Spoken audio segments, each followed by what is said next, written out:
Tatlo na lang yung huling kumain, di nyo pa naligpit.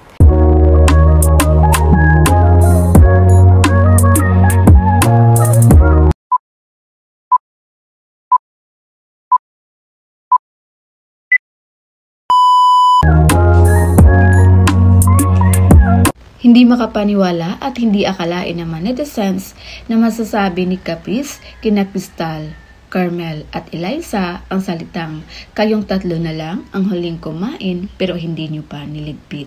Ang soft ng pagkasabi ni Caprice, direct to the point, walang kaplastikan.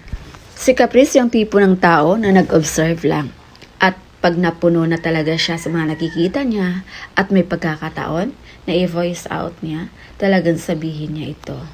Hindi takot si Caprice, literal na magalit na ang magalit. Kaya ayon pa sa mga netizens, dito na ba daw magsimula ang alitan ni Crystal, Caprice, Eliza at Carmel? Dito na ba daw magsimula na i-backstab ng tatlong close friend na sina Eliza, Carmel at Crystal si Caprice? Or tanggapin nila na ang sinabi ni Caprice ay parang isang constructive criticism lang na magamit nila in the future.